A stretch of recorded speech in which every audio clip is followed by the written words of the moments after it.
So I would say my music sort of fits into a few different genres. I think it can, I make some more minimal, stripped back techno, and then I make the more upfront club stuff as well.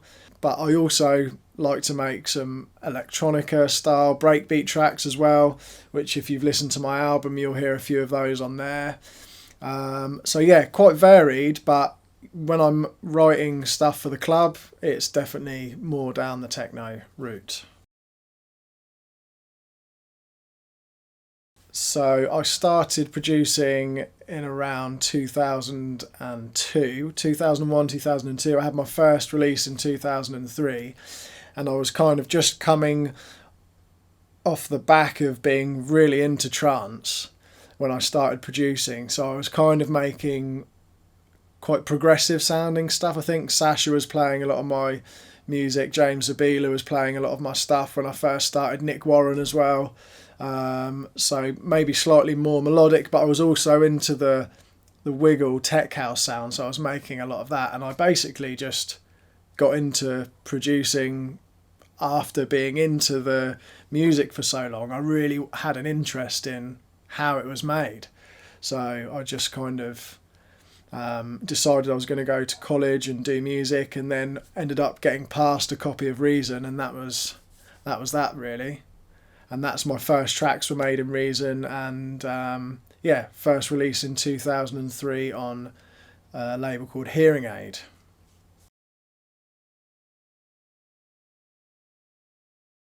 I think the biggest difference now is the sort of production techniques and the actual sound of the record. I kind of go back to those old tracks, and although, it's nice to listen to them sometimes, they can be a little bit cringeworthy on the ears sometimes. I listen to like how things were mixed or the melodies and stuff like that, and it is funny to listen to them. But yeah, things have moved on a lot.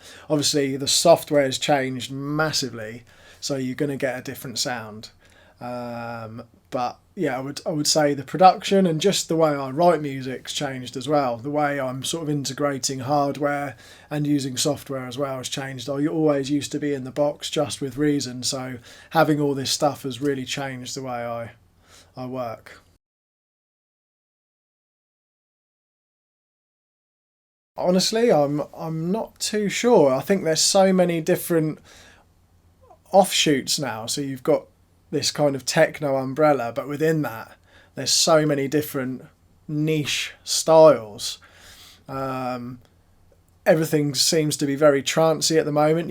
Like if you listen through the Beatport Top 100 in the techno, there's a lot of really trancey tracks in there, and it feels like that's kind of coming through at the moment. But to be honest, where it's going to go after that, I don't know. Who knows?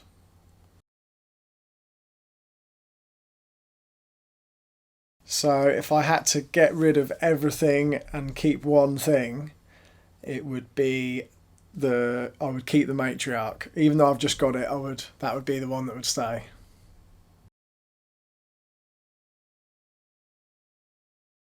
That's easy. So the one plugin I can't do without is the RV7000 reverb in Reason.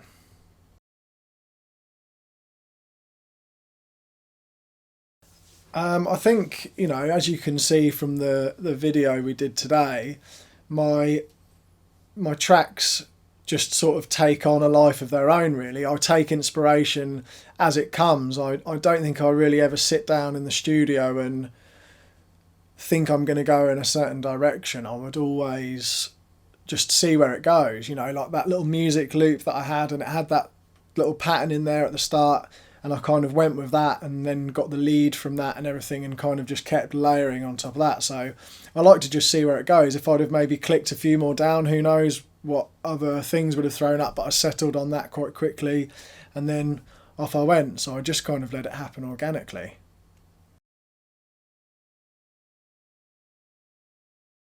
So I think over the years, just getting used to choosing samples, and your ear just picks up on things. Yeah, I like that hi-hat. I know that's going to work.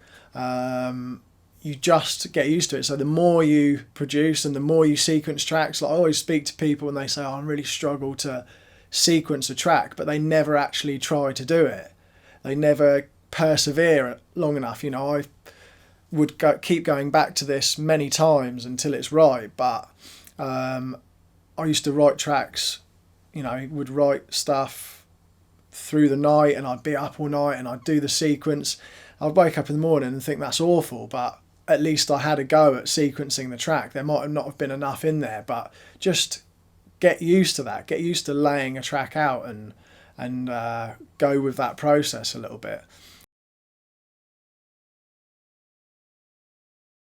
For me, obviously, this room is really nicely treated, but I used to be out in my shed and I just had those foam squares, basically, you know, the egg box style foam squares just plastered all over it, and I didn't really know what I was doing. I just sort of stuck them in different places and it actually worked fine.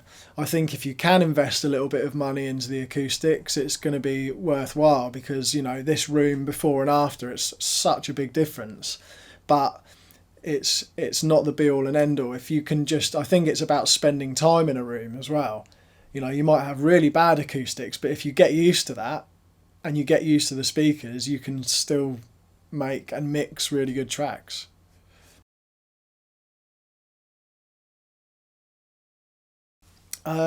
Favourite part of the production process is, you know, like the early stages of what I was doing with this project, where I was just getting the sounds together and experimenting with different loops and starting off playing with the hardware synths and stuff like that.